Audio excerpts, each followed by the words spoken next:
এই আন্দোলন আমাদের জনজাতিকের যে আন্দোলন, এই আন্দোলন আমাদের অধিকার লাগে, ন্যায্য প্রাপ্য লাগে। ইয়া কোনো আদিত্য খাকলারিকার দম নাই চলে, ইয়া কোন আদিত্য খাকলারিকার ডিকটেশন এই আন্দোলন নাই চলে, আর কোন আদিত্য খাকলারিকার এনওসি নাই লাগে। শাহ জনজাতি আদিবাসী असम सबसे लार्जेस्ट पॉपुलेशन, सबसे लार्जेस्ट कम्युनिटी।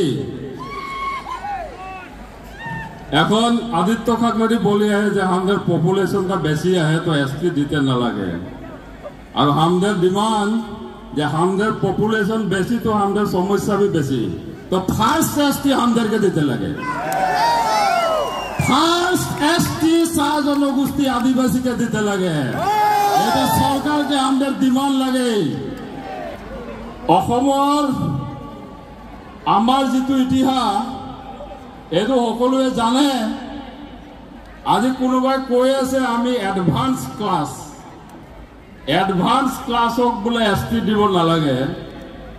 250 টকা মজুৰি পোৱা জাতিটো এডভান্স ক্লাছ, আৰু IAS ACS ভৰ্তি থকা জাতিটো বেকৱাৰ্ড ক্লাছ। এইটো কোনটো মিডিয়া, কোনটো সেন্সাস ৰিপোৰ্ট আৰ কোনটো ইকোনমিক সেন্সাসৰ রিপোর্টত আছে? মই আদিত্য খাকলারিক আজি ডাইরেক্ট সুধিছো যে আমি যদি এডভান্স ক্লাস, আপোনালোক কেনেকে বেকওয়ার্ড ক্লাস হল? ভারতীয় সংবিধানৰ 342 ইন্ডিয়ান কনস্টিটিউশনত ক্লিয়াৰলি উল্লেখ আছে জনজাতিকৰণৰ কথা। ভাৰতীয় সংবিধানত প্ৰাৱধান আছে জনজাতিকৰণৰ। অসমৰ 6টা জনগোষ্ঠী, এই 6টা জনগোষ্ঠীক আসাম এসেম্বলি ৰিজলিউশন হয়েছে যে জনজাতিকৰণৰ মৰ্যাদা দিব লাগে। এই 6টা জনগোষ্ঠী ৰেজিস্টাৰ জেনাৰেল অফ ইন্ডিয়ায় এপ্ৰুভেল দিছে যে জনজাতিকৰণ কৰিব লাগে। মেনলেস হয়ে আছো লাস্ট 200 ইয়ার্স।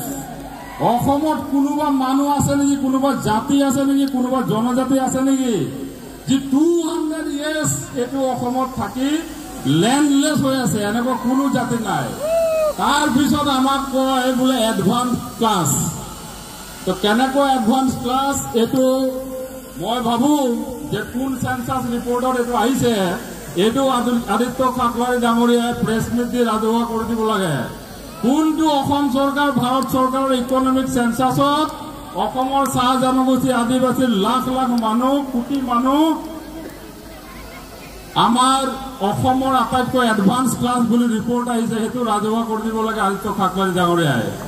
আমি গম পাম তেতিয়া কোনটো চৰকাৰী এজেন্সিয়ে এইটো সেন্সাস কৰিছিলে।